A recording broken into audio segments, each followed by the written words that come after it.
चला ग लता कुमुद अक्का झबू छाया मीना मथी मंगी सुची कल्पी. अगं तुम्हाला कळी का बातमी नाही? मथुरा वंश तुम्हाला, झबू आत्या तुम्हाला, काका तुम्हाला, तात्या तुम्हाला, अण्णा तुम्हाला, कोणालाच नाही कळी, फक्त मग आपल्याला कळली. आता काय करू बाई?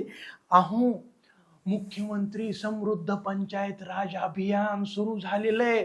ह्याच्यामध्ये आता नुसतं भाषण नाही तर सुशासन, मग बारमाही पाणी, आनंदाची गाणी, हाताला काम घामाला दाम. त्याच्यामुळं कसा कंबर आणि गाव करा एक नंबर. मंडळी नमस्कार, राम राम. मी अभिनेता संदीप पाठक आणि मी येतोय तुमच्या गावात तुम्हाला भेटायला मुख्यमंत्री समृद्ध पंचायत राज अभियान राबवण्यासाठी. चला करू शिवार हिरवगार, साथीला आहे देवाभाऊंचं सरकार. माझं गाव माझी मायभूमी रे.